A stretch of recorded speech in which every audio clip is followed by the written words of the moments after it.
Joey and I fought right here in Philadelphia at the Convention Center in 1964, December 1964, for the middleweight championship. And Joey is a tremendous prize fighter, as well as a tremendous human being.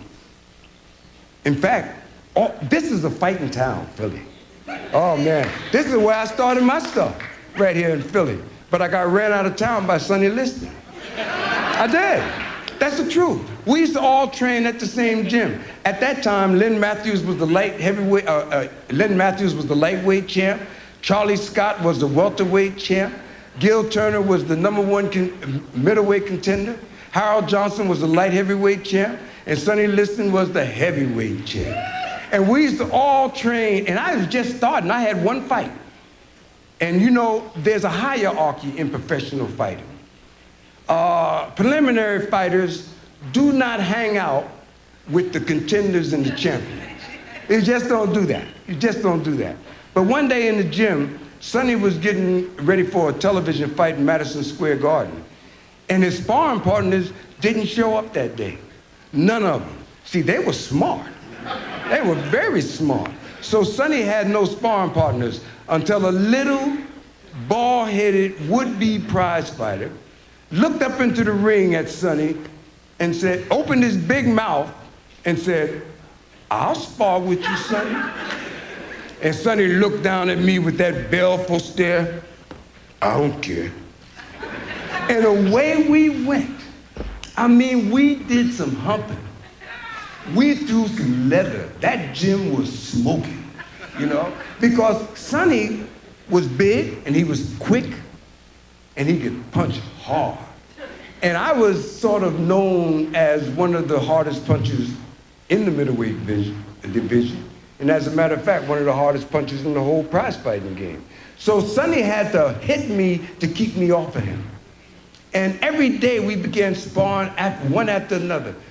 And after one intensive sparring session, sweating like a dog, I went back to the corner and took my headgear off, and my headgear was full of blood. I was bleeding from my ears. And I said, "Rubin, now there's hard-headed and there's hard-headed. This guy is gonna kill you." So I packed up that night and left Philadelphia on the first thing smoking. I knew that if I stayed there, I would have to spar with Sonny again, because he was my friend, and he needed to work, and so did I. But I just couldn't do it. I had to run. So this town here is one of the greatest fighters in the whole world. Everybody is scared of Philadelphia fighters. Philadelphia fighters are the wrecking crew of the boxing world, the demolition squad of the boxing world.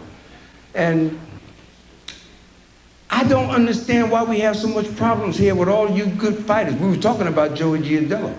Joey is just one of those kinds of fighters. Joey could fight, and he had a lot of chutzpah.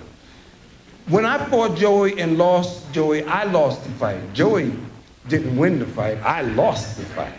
Because I didn't fight my fight, I fought Joey's fight.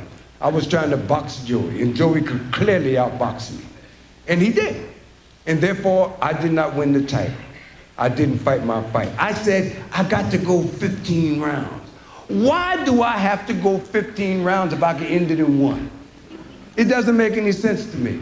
But when you put a certain mindset in your head, when you condition yourself for a certain way, it becomes a habit.